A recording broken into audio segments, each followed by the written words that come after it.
share those live streams so people can watch. And if you use the hashtags at all, it's hashtag Future Forum. So I ask you to please use that. Take plenty of photos tonight, and we will be moving along. And so first up, I'd like to introduce our moderators. Let's see. First up, Charles Blaine. Come on out, Charles. Charles runs Urban Reform, where they focus on free market solutions to urban issues. Charles has been published in the Wall Street Journal, Forbes, the Houston Chronicle, The Hill, and Wired. Charles serves as an appointee on the Texas State Committee to the U.S. Commission on Civil Rights. Urban Reform and Urban Reform Institute on free market solutions to urban issues. Charles Blaine, everybody.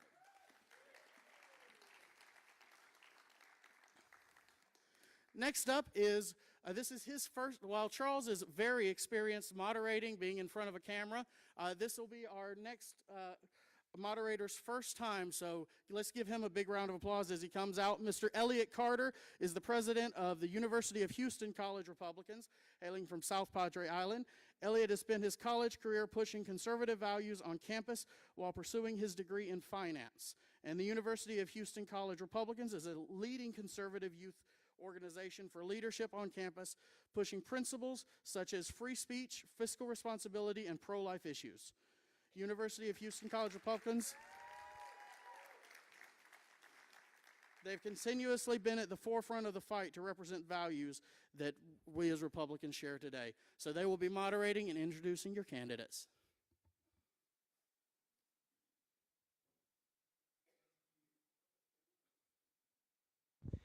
There we go. Thank you, Jason. Appreciate it. And just to chime in what Briscoe said, yes, the last time we were on a college campus together, we were escorted out by police, and it was a hostile situation. But I'll tell you guys that story afterwards, so stick around. But thank you guys all for coming today. Thank you for Fox 26 for live streaming. Thank you for our, yes, please.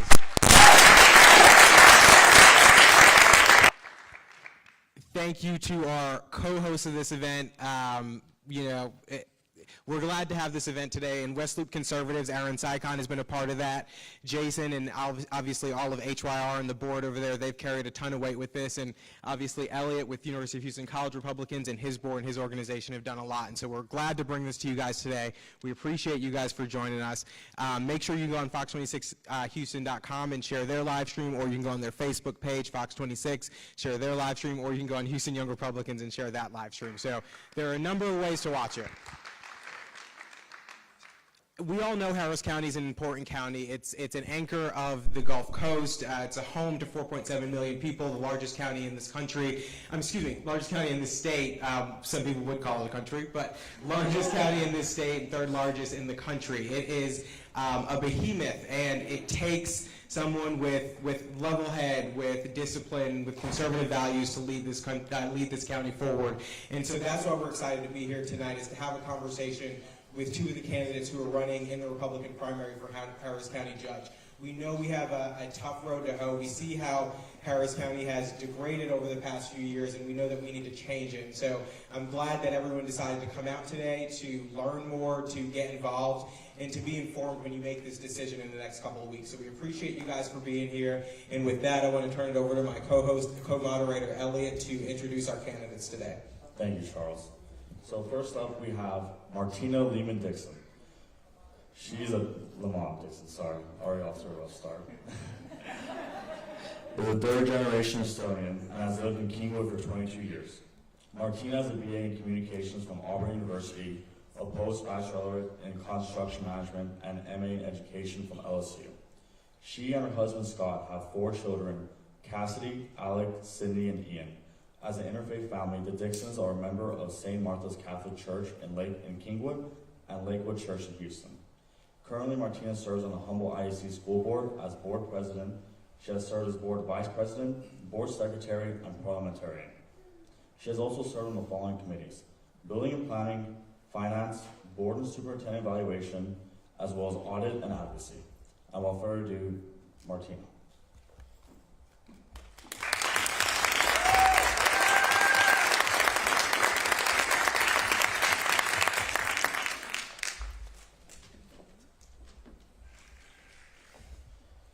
Our other candidate today, Mueller. Alex Mueller is the mother of 2 living in the Houston Heights, a combat veteran, a Harvard JD MBA, and a proud second-generation Hispanic American. Originally from Sacramento, California, she moved to Houston with her family following her service in the U.S. Army. Like so many from California, she relocated to Houston in search of opportunity and a better quality of life.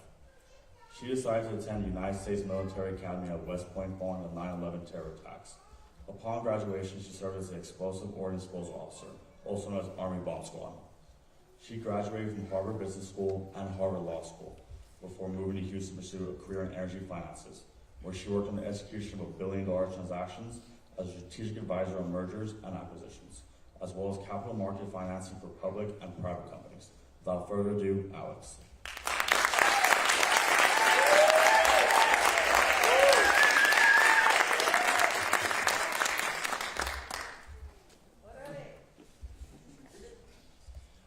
Well, thank you both for joining us, and to kick this off, we want to give you guys an opportunity to just give some opening remarks and let us know who you guys are and why you're running. We did a coin flip behind the stage for those of you who didn't see, and Martina won the coin flip, so she'll be going first. Good afternoon. Can you hear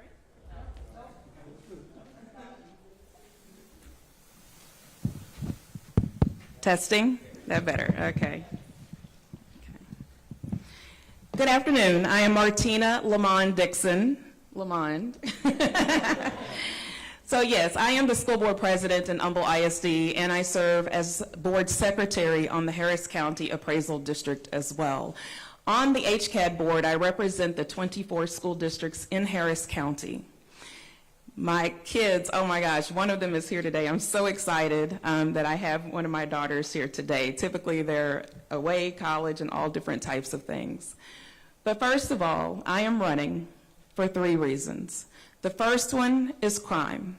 The crime in our city is out of control. We have got to take a hard stance in eliminating that problem. Personally, I have been affected by crime, violent offenders being let out on bond. Back on September 10th, right before I announced my candidacy, I have a sweet cousin, 20 years old, 1 o'clock in the afternoon, who was getting into his car on his driveway and was killed by someone out on bond.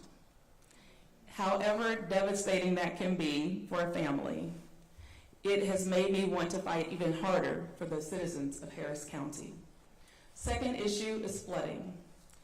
I had 42 inches of water in my house in Kingwood during Harvey. I had to be evacuated and rescued by HPD. I know what that feels like. But the drainage issues went from fixing the worst first to social index planning. That is wrong. It is the wrong thing to do, and we need to fix the drainage issues in our county in order for us to have less flooding in our community. And last, there's a lot of wasteful spending going on in Harris County. We've got to stop the wasteful spending and move forward with projects like I-45. These are essential to our community. And I just want to say real quick, this is such an honor, truly, to be here at University of Houston today. My family has a very long legacy at University of Houston. My uncle, which I say uncle, I have 2 cousins that I call uncles. One is Uncle Jim. He was the first African American to graduate from University of Houston Law School. And soon there's a portion of the law school department that will be named after him. And also my Uncle Xavier. He used to be on the Board of Regents before he passed away. So it is an honor and a pleasure to be here today, so thank you for having us.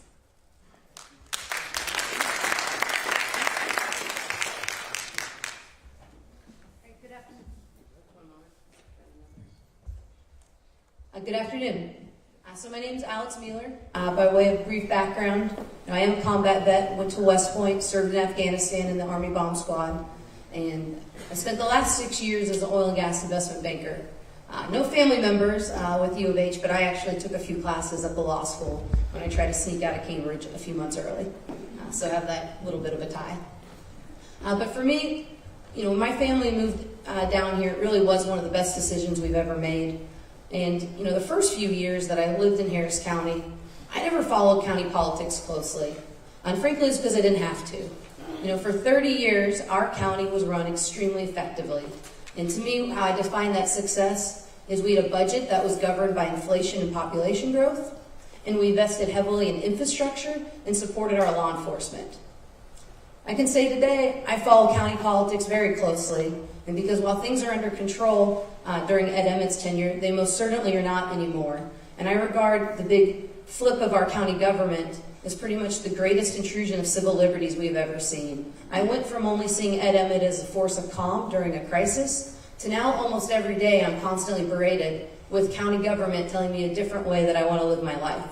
I think right now we might be color code red. It's hard to keep track. So I think we're safe to be in here.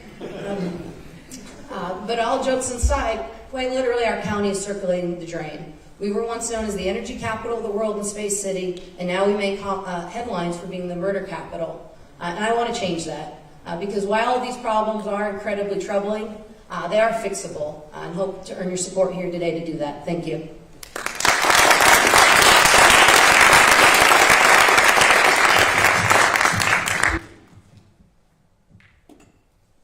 Thank you for that, Alex.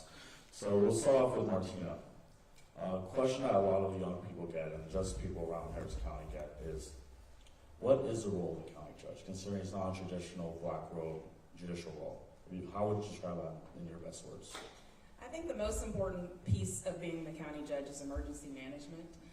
But outside of that, it is also handling the budget and also looking at the area, looking at Harris County as a whole. So some of the things that I bring in, as far as experience is concerned, is number one, I have had emergency management experience. My foray into politics actually started in 2008 in Abu Dhabi when I was elected to the school board with the U.S. State Department.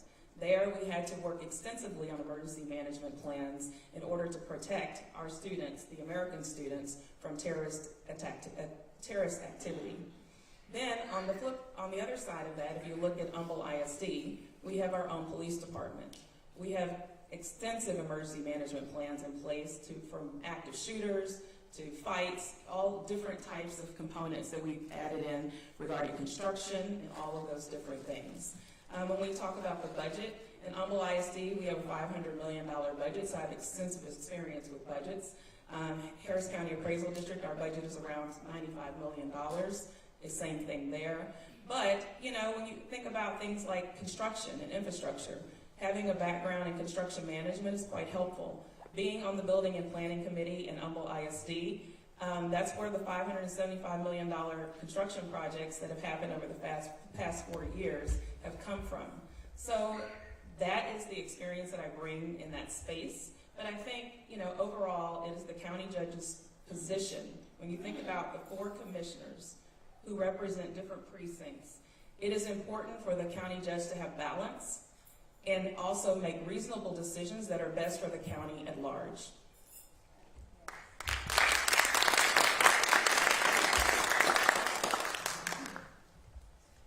So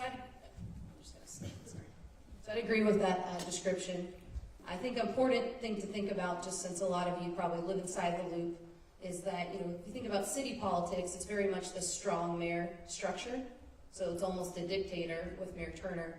On county commissioners court is quite different, right? Everyone's equal vote, and everyone can add agenda items. So that real skill of the county judge is what Martina highlighted, and that's your emergency management. By state law, you are the director of emergency response.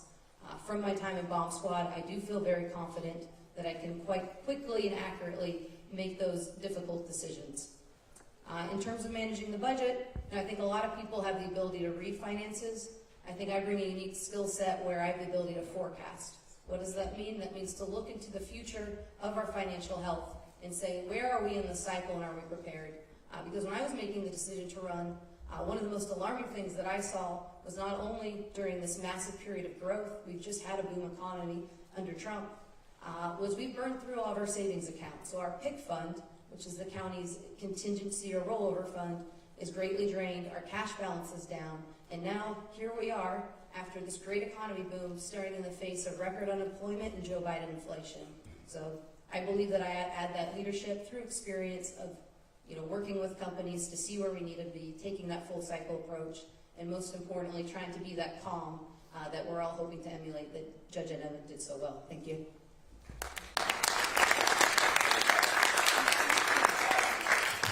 And one thing I do want to mention that we mentioned to the candidates is that in a question, when we ask a question, they'll respond, and if they mention another candidate, then they'll be able, that other candidate will get an opportunity to respond. So just want to make sure everybody's aware of that. But the next question, and Alex, we'll start with you first.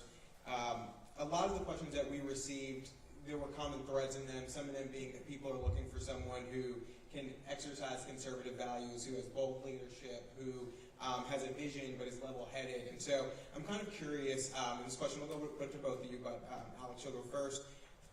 Can you give us an example of somewhere in your life, professionally, personally, where you've exhibited those character traits, the bold leadership, the clear mind, the vision, the conservative values, and how maybe you helped your community or your family or somewhere, but can you give us an example of exercising those values that seem to be a common thread among the questions we received?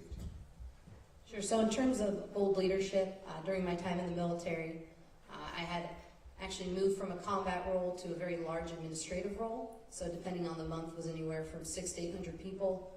And it was in the same sort of disarray as the kind of shameful scenes that you saw when we left Afghanistan. And so during this organization, where we quite literally were losing rifles, that is a very big deal. Generals get notified.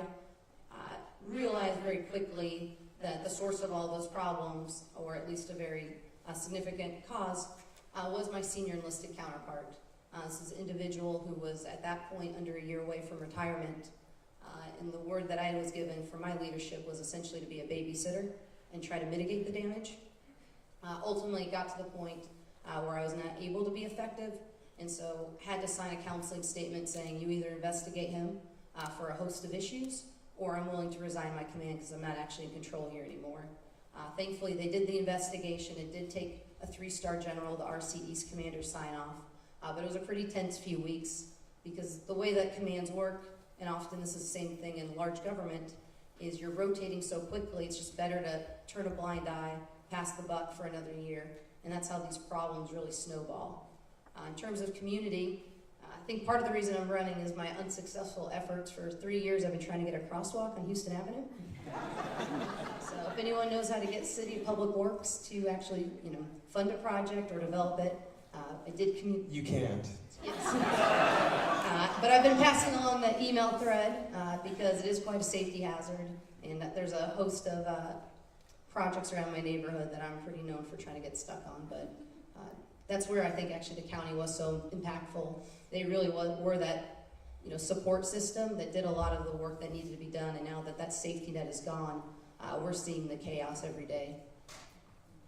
Thank you. Well, I have many, many examples of bold leadership. The one that I'll mention here today is right after Harvey being personally flooded. In Humble ISD, we also had several facilities that were flooded. And I had recalled a conversation on Building and Planning Committee back when I first was elected in 2017. And I remember in that meeting, someone said, wow, we're so excited today because we got our final check from Ike. And I was thinking, it's 2017. We just finally got our last FEMA check from Ike. Like, that's unbelievable. So for some reason, right after I was flooded, and then we were dealing with all of these issues, I led the charge. My school board knows that if you need something to be done, you send Martina to get it done. So at that moment, we had Kingwood High School that had been flooded. We had the Instructional Support Center, many, many other facilities as well. We had an ag barn that essentially had animals on an island because it was flooded all around them in Kingwood. So I went to DC on behalf of my district because there was no way we could wait 10 years for FEMA funding to fix these projects. I went to DC, spoke to our congressmen, Brady and Crenshaw, very specifically, to talk to them about assisting us with expediting the funding. Congressman Crenshaw came to our district, said, show me what you're talking about. We walked around in the manure together, especially at the ag facility.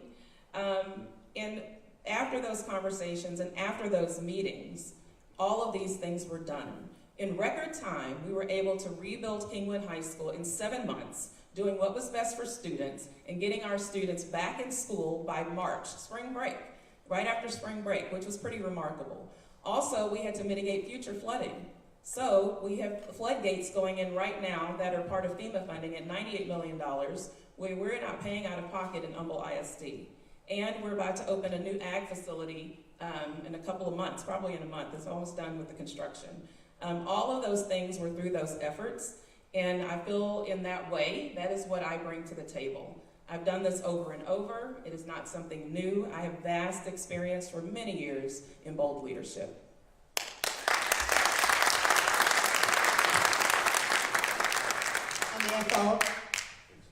May I follow?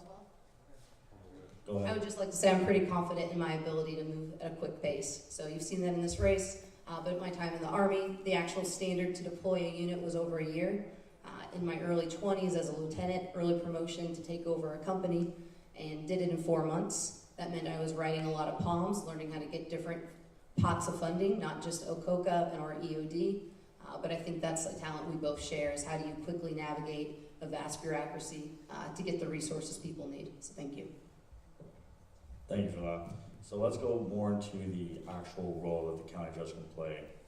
So you guys both mentioned that you guys are concerned about the economic factors of Harris County, right? So how do you believe that Harris County can cut spending? We'll start with you, Martina. Oh, many, many ways. Like even when I'm in a small organization that has a $30,000 budget, it makes the moms itch a little bit because I can find $11,000 that we can cut. So, but what I'll say, look, you know, there's areas that need to be added back in. For instance, you know, the current county judge took $20 million out of the constable's budget. We need to give them their money back. We need to refund the police, not defund the police.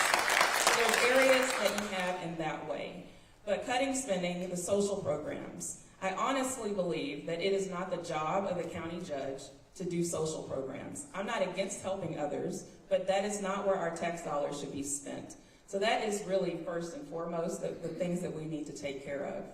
You know, like we run a tight budget in Humble ISD, that $500 million, you know, yes, I am heavily involved in working and writing that budget and benefits because I am on the finance committee, and we have done so with a superior rating, which is not easy to do. Many school districts do not have that opportunity. So when you think about the budget and you think about Harris County, you think about the fact that we're a rooftop district. We have no industry. So $500 million, yes, it's a lot of money, but not for 48,000 students in a fast growth district. So I know how to work on slim budgets. I know how to cut. I'm a facts and figures person. That's how I became, honestly, the finance chair of the Education Foundation Board long before I was ever on school board.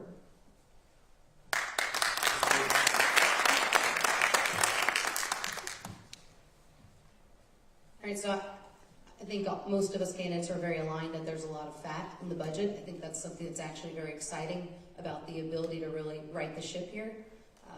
If you realize where we were spending at Emmett's last year, just as kind of a macro picture, we took in $4.5 billion, spent only $3.5, so strong surplus. This last fiscal year that was completed, we spent $7.6 billion.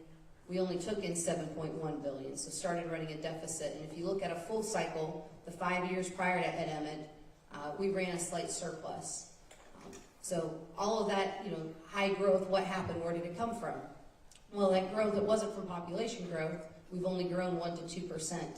And obviously my big concern is how are we going to sustain this explosive growth if we're not attracting people, right? So if you look at everything that the county budget has done recently, this whole redistricting, everything's about how do we raise taxes, because Lina and all of them agree we can't afford this sort of spending. So it means the only thing that's going to happen is we will raise taxes or we're going to put debt on the county at the wrong time.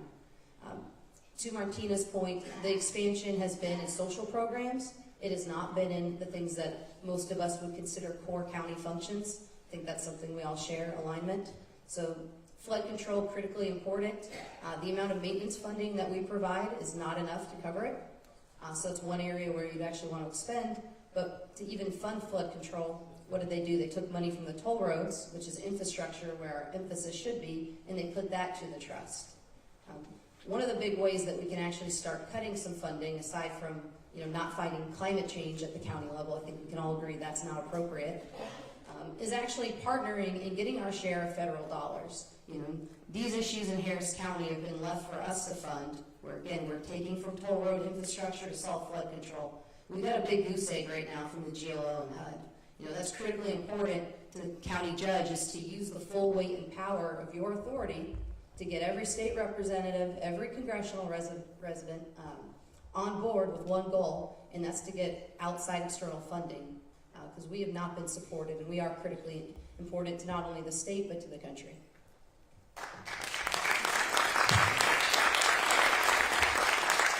One thing I'd like to add, yes, nobody up here wants to increase taxes, right? So we agree in that way. But I'm actually the only one who has actually reduced taxes. In Humble ISD, we have reduced taxes every year that I have been on school board. And a matter of fact, 2 weeks ago, Governor Abbott actually came to our district for a meeting and highlighted Humble ISD in our reduction of taxes. And currently, that tax rate is below $1. But I would say not a similar success of the county with appraisals, right? Average appraisal increase almost 10% each year. That's something I find unacceptable. That's very interesting because, I have worked tirelessly. I have met with TPPF. I have met with Van Skin on the plan to eliminate property taxes by 2033. So, look, I have both spectrums here. If you want someone that is not going to allow us to raise taxes and who is representing school boards, and trust me, I just won re-election for HCAD board for 24 school districts, and they know what I bring to the table. They know their valuations are fair in order for them to run schools. So I am there as a person on that board who is making sure that things do not get out of control.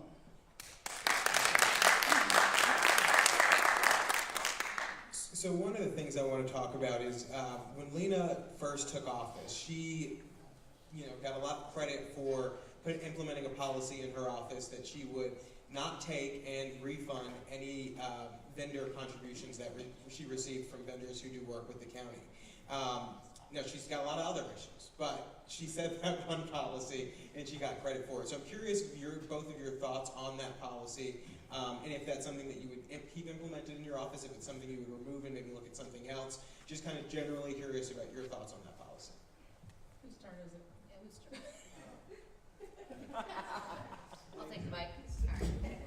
All right. So, No, it's Alex. Yeah, I think it's Alex's turn. So I think that discussion is a distraction. Fundamentally, what I am primarily concerned for with the funding of our county is this use, which I would call very paid for play, in the role of consultants in our county. So if you look at the millions we're spending at PFM Consultant, which is heavily associated with de Blasio and responsible for a lot of this bail reform ideology that's been imported, there seems to be no discussion or concern with that. And we saw that similar mentality with the awarding of the COVID contract, where time and time again, consulting contracts are awarded to DNC operatives. So no, I'm not as fussed about which, on the Commissioner's Court, it is everyone but Lina accepting contracts for infrastructure. I plan to heavily pursue infrastructure, and there's a lot of other ways that they are tilting the favor, and I just find this an ossification of where real corruption's been happening in our county.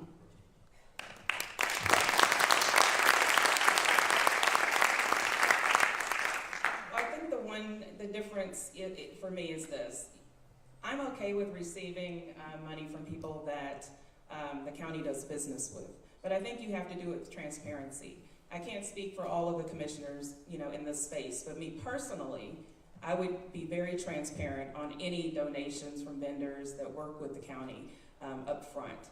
We definitely have to get rid of things like the contract, the $11 million contract. That is something that cannot happen. But, in Humble ISD currently, and that's a great experience for any person, but we are very transparent with our spending. We are very open and honest. We have things on our website for people to see and parents. So it is something that I would carry forth in this role.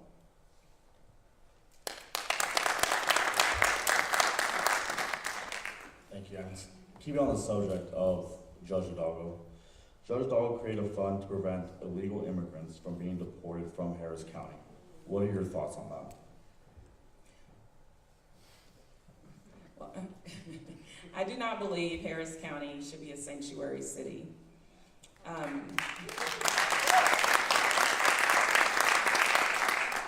In 2019, I visited the border with an organization. We went to the spot where the fence ends, and there they actually call it a fence. I know we call it a wall. I met with U.S. Border Patrol. I met with the angry tias and abuelas. I met with a group of nuns who had been there since 1994. It was very interesting because these three independent groups, we met them separately. They all said the same thing, that we needed to finish the fence, that it needed to be closed. And we saw picture after picture after picture of things that are coming across the border illegally. Almost, I mean, really like 95% of the stuff that we saw coming across the border was drug activity, human trafficking issues, criminals, the people that are trying to get in the right way. You didn't see that. And those are the people that the nuns were helping. Personally, we cannot have that type of element being brought into our county. If people are crossing and trying to get into our country, we have to put a stop to it on the far end of things. But we can stop it right here by not allowing it. So I am not in favor of us being a sanctuary city at all, and definitely not for us funding a lot of the things that we fund as well.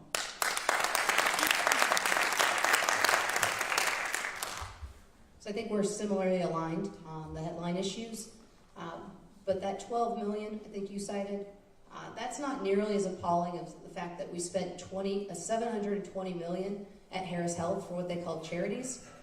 That is undocumented or illegal, so that's separate from our Medicare, Medicaid. Harris Health actually nationwide has the highest percentage of the uninsured, 51% of any hospital system. So not only are we paying for the open border with the lawlessness, but we're also paying it with a big chunk of our taxes to supplement this healthcare system. And it's time the federal government stepped up, because this is not our burden, and they need to pay their fair share for once.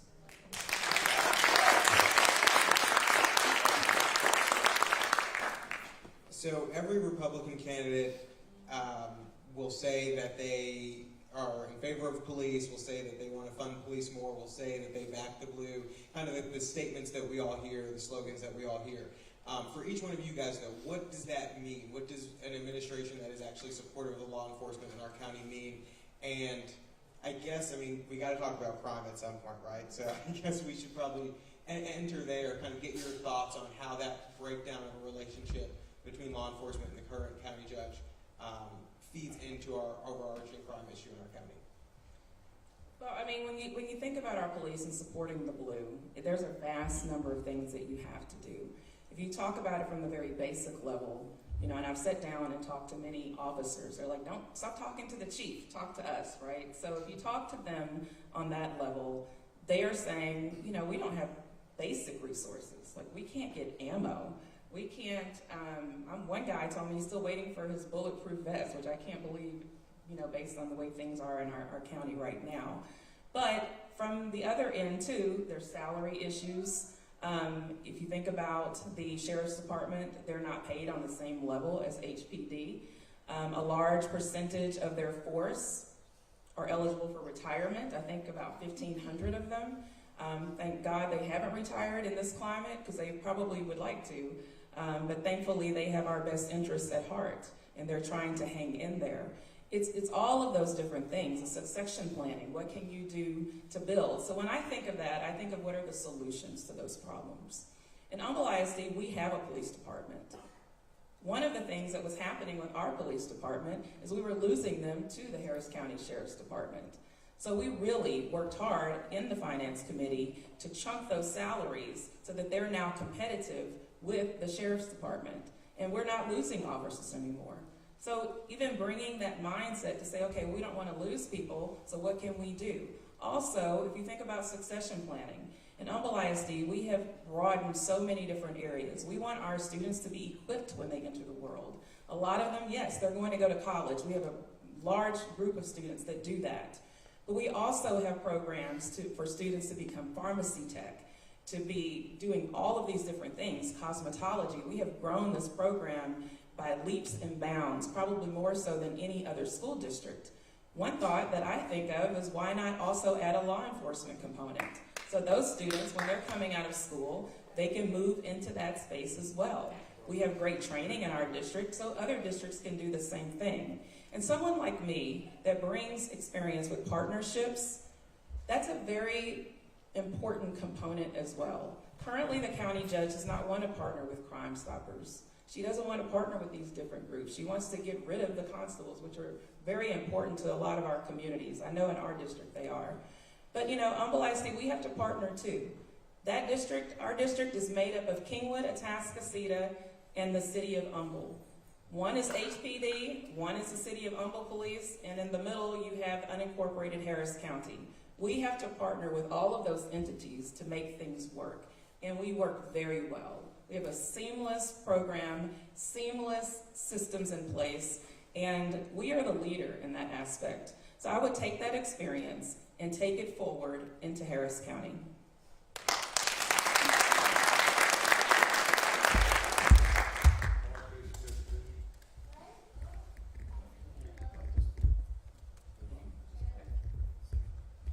I think it is important to say, what does back the blue mean? When I think about 2020, it was quite literally a failure of leadership across the cities where political leaders took the opportunity to throw gasoline on flames.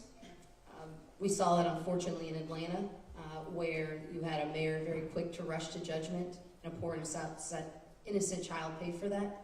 And so as county judge, when I say back the blue, it means I don't comment until the investigation is completed.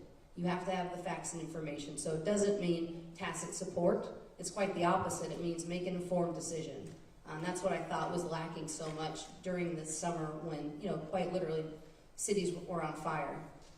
The other bit about it is, you know, I agree with the equipment. From an Army perspective, readiness is something I monitor very carefully.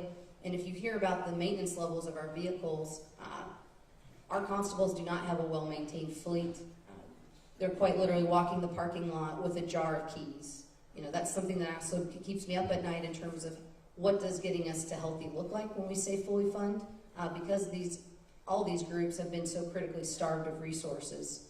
It also deals with kind of the use of force. So military would talk about an ROE, but if you talk to the jailers, there are certain things they're not allowed to do that actually puts them more at risk.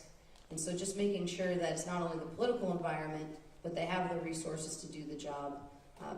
And finally, I would just say partnering is clearly something we all agree with. I'm pretty proud to announce that I was just endorsed by Constable Ted Heap, specifically because he said I'm the person he'd want to partner with to restore law and order in our county. So pretty excited about that. Thank you.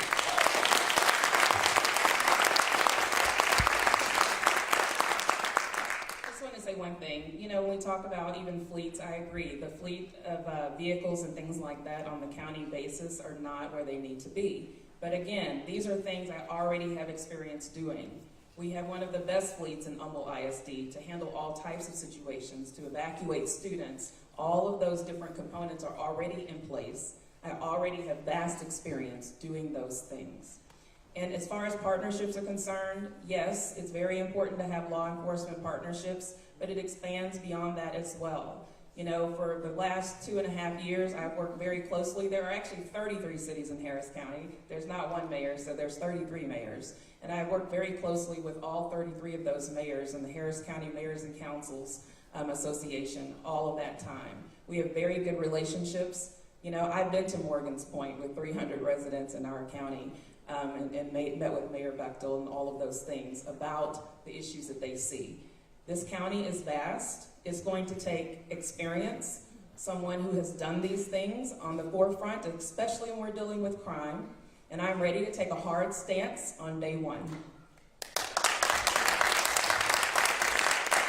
So I'm going to ask a follow-up to that question because I'm really curious, because you both mentioned partnerships a lot, talking about partnerships with mayors and with councils and with constables. We know that a lot of the crime happens in communities where those communities are reluctant to engage with police. and the county judge, while obviously not a judicial or even law enforcement position, still has the ability as the highest elected official in the county to repair those relationships, use their office to mend the divide. And so I'm curious, in your opinion, how this office under your leadership could encourage more communication, more cooperation with immigrant communities, with Hispanic communities, with Black communities, so that we can get to the root cause of crime, so that people do feel confident calling in crime and reporting people who are coming back to their community, so that they feel confident talking to the consuls and talking to the police departments. So curious about your thoughts on that. I believe Martina started before, so Alex, if you could take that. Well, right now, we're in a completely reactionary state, so there's no opportunity to build relationships until you actually increase the boots on the ground for people to use constables, which is their mission. They are a community police force. It's going to be very challenging. That's certainly a mission that multiple law enforcement groups, I think constables are uniquely well positioned for. But right now, if you call it, a theft, any kind of property crime, no one's going to come right now. It's a 5-minute wait for 911. So we're so far past the opportunity to build relationships, not that they're not trying, but quite simply, the power of the purse, we have to fund the criminal justice system so that we actually have that presence in neighborhoods. So you are building relationships, because preventative police is not happening. Right now, we're reactionary, we're going to pick up the body count, and that's what's so unacceptable.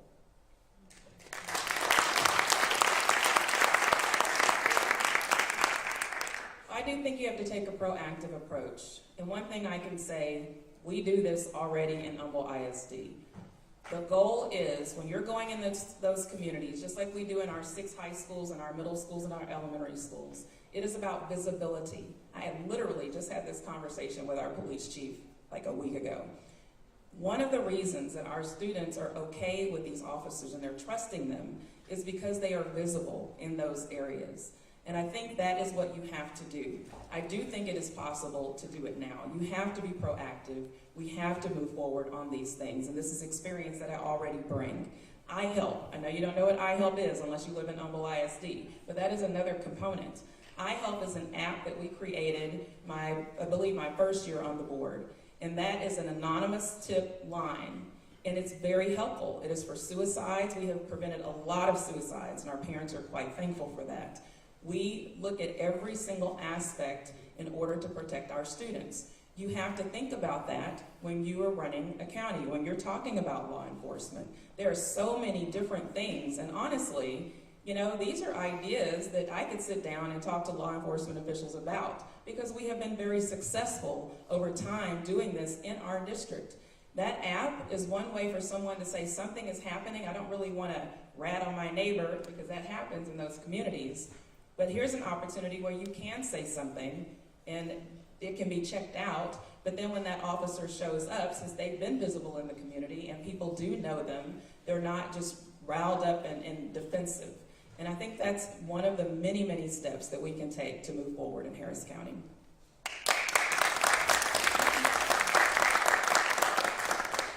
So we all agree that funding the police, keeping the police in Harris County is great.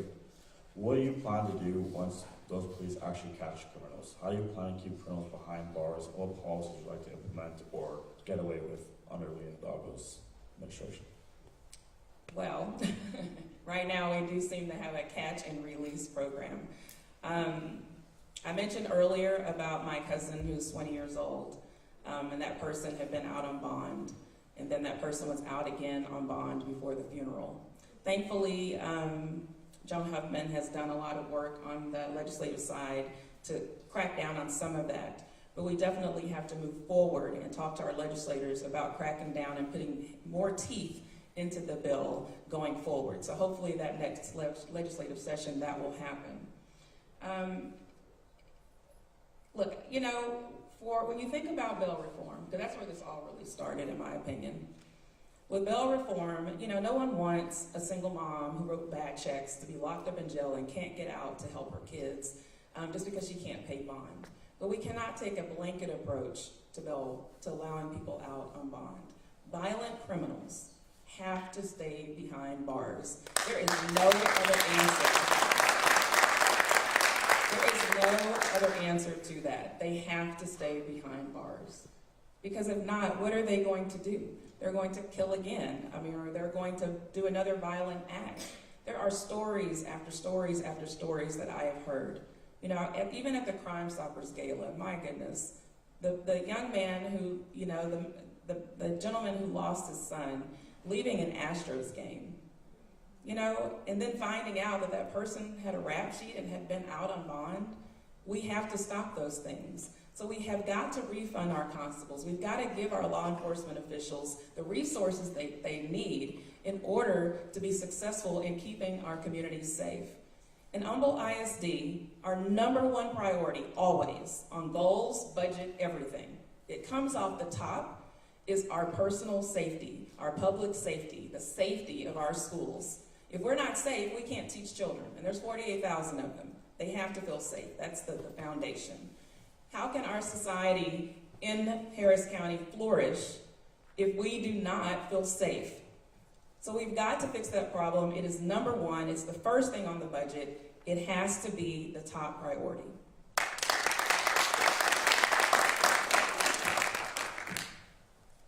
So a week ago, I filed an amicus brief, and it laid out the legal argument, which is what I would do if I was actually in control Harris County judge. So I don't have standing as a private citizen, but what it essentially says is we should dissolve O'Donnell. That was the legal footing that was used to create this form of bail reform. It was supposed to be only applied to misdemeanors, but in actuality, that same methodology has been applied to violent repeat offenders. And that's why there should also be a motion to dismiss. So Commissioner Cagle put that on the agenda item a couple weeks ago. That's been Lina Hidalgo and the other Democrats' decision not to pursue that. There was a very favorable court ruling at the Fifth Circuit, and it said, federal government, you have no business in our state bail bond decisions. So all of this bail reform came about by a legal settlement right when Lina took office, because for 3 years before that, the conservatives on the court fought it. So we spent $100 million. That $100 million, some of it was used by the plaintiff's attorney to go around the country and to try lawsuits very similar to what we have here to spread this kind of perverse version of bail reform. There are effective ways to do bail reform, and that's why you've seen Dallas have their crime rate decline, why our murder rate has skyrocketed. We decided, and I say we as in the Democrat-controlled Commissioner's Court, to take a charge-based approach. That means they don't look at your criminal history. They say, oh, auto theft? No problem, get out of jail. So it's not just these felons, it's a lot of the misdemeanor cases too, because when you look in their history, you can actually predict and have a better idea of who is a public safety interest. Ultimately, the decision of who should be detained behind bars is a balancing of the liberty interest of the defendant against the public safety risk. And for all of this talk about the liberty interest of the defendant, you know, we still haven't funded our district attorney to move through this backlog. So we have this 100,000 case backlog where Lina Hidalgo herself says there's rapists and murders 3 to 5 years waiting, right? And what do? We keep doubling the public defender's office. So our public defenders, no caseload limit. Or sorry, they have a caseload limit. Our DA does not. So we are draining talent from our DA at the same pace that we're draining it from various law enforcement. And so it's very frustrating how fixable these things are, because we should ensure people have a right to a speedy trial. And part of that is actually funding and supporting the criminal justice system instead of an intentional effort to destroy it. And that's what's really resulted in the chaos on our streets.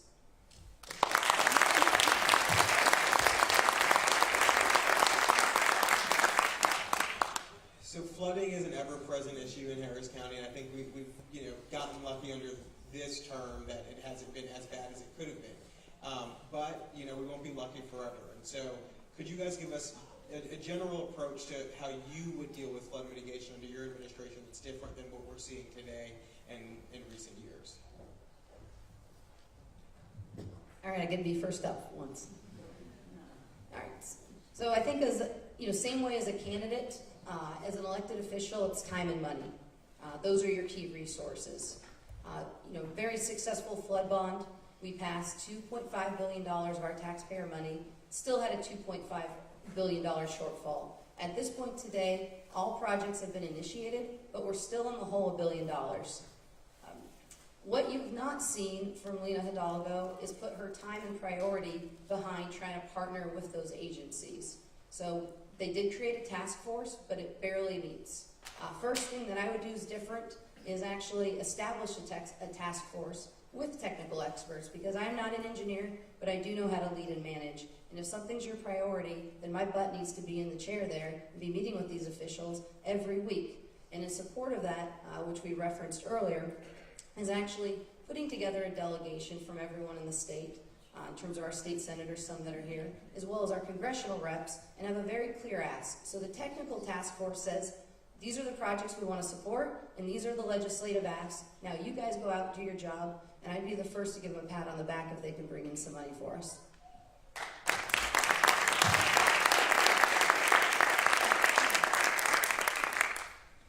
Well, you know, I've lived here my entire life. I've lived through Hurricane Alicia, Tropical Storm Allison, Ike, all of these different events.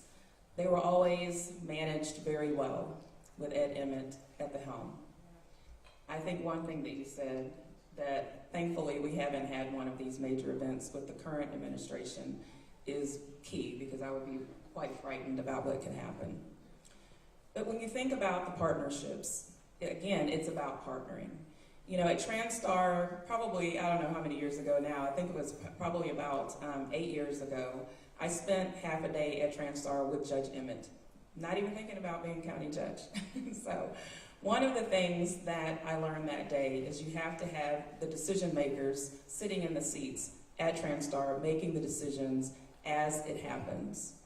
So one of the things I've done along the way, you know, I've met, Bob Rehack, a member of my community, you know, he serves on the task force for flooding. I've sat down with him to understand how all of these reservoirs are connected and what that looks like. I have met with Russ Poppy to talk to him, former flood director of flood control, to gauge what was happening prior to Lina taking office. What was that plan? You know, I've met with the Cypress Creek Flooding Coalition to understand their issues. I've even gone down to Sagemont, where they're like, well, if you start from the top, we know water flows down, but you're going to affect us because we're below the ship channel. I've spent a day at the Port Authority understanding what those things look like and what the concerns are if we do connect a tunnel to the ship channel and what the dredging entails. So, you know, but that's part of me, you know, construction management is part of the engineering department, so I'm a little bit of that type of nerd. So, you know, I think the first thing that I would do, really, is probably call Russ Poppy and ask him, does he want to take his job back? I'd probably beg him to do that, actually. He is brilliant, you know, and working with groups like Houston Stronger and different groups like that to pull all of this together. We have all of these reservoirs that need to be looked at. We need some dikes to be built. There's all different types of things that have to happen, and it is super expensive. So one thing that Alex mentioned is the money. It is super expensive, but if we don't think about our public safety first, and I think flooding and crime are part of public safety, those have to be at the top of the budget.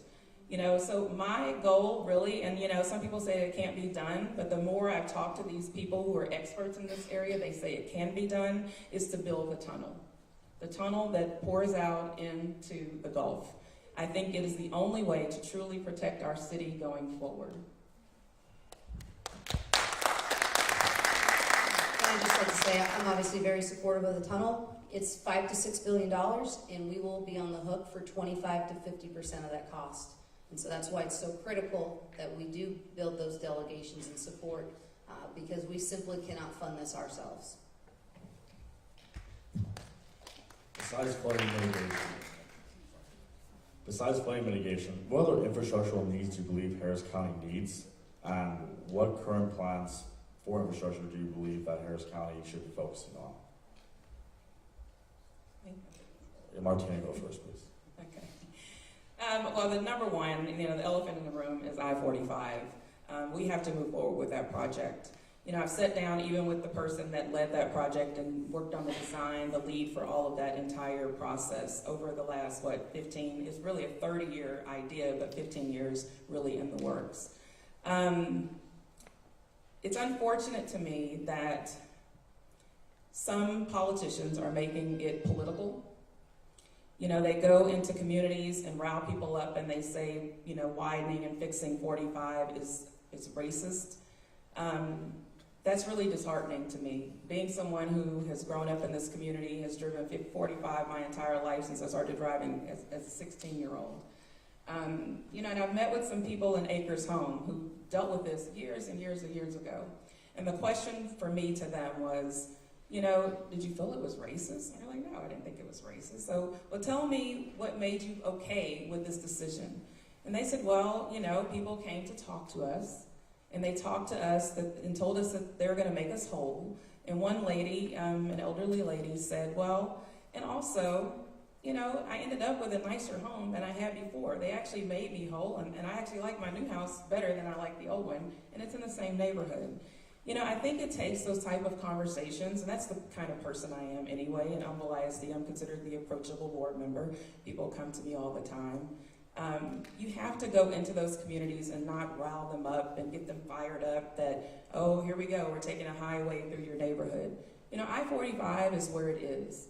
And then if you think about I-45 and the design, and I don't know how many of you have seen it, it's pretty remarkable because it adds a lot of green spaces to communities that don't have green space.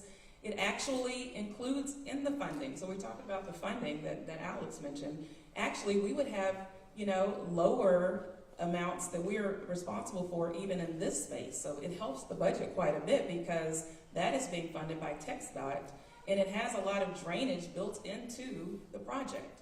So those types of things are going to help us. So if you're talking about infrastructure, number one, that is number one for me, to move forward with that project and also to look at other projects that need to be done. I was going to bring up the Astrodome, but I don't want to get the crowd all riled up. Thank you.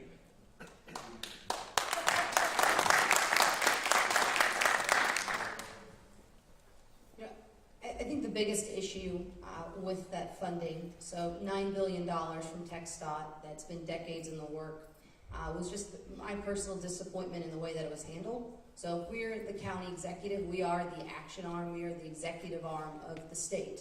And when you have a disagreement with your higher authority, the responsible answer isn't to sue them.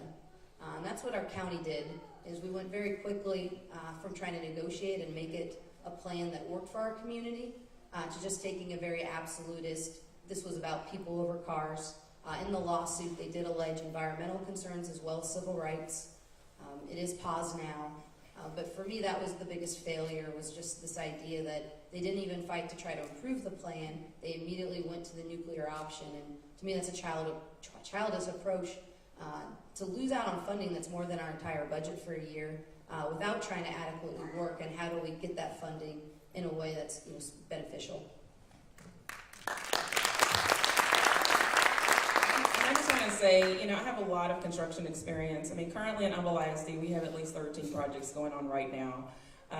It is, when you're talking about bids and RFPs and document controls, it's a lot. I mean, it is a lot, but I understand it. When I got on the board, that department wasn't actually set up exactly the way it should be. And I remember walking in and said, this is really not how a construction department is supposed to be set up. But we reshaped it. We got all the people in place, and we're rolling ahead. It's very good work.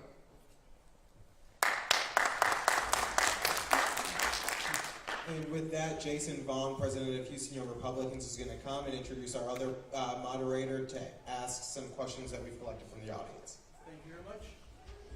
Thank you very much. Can I get them? There we go. Thank you guys very much.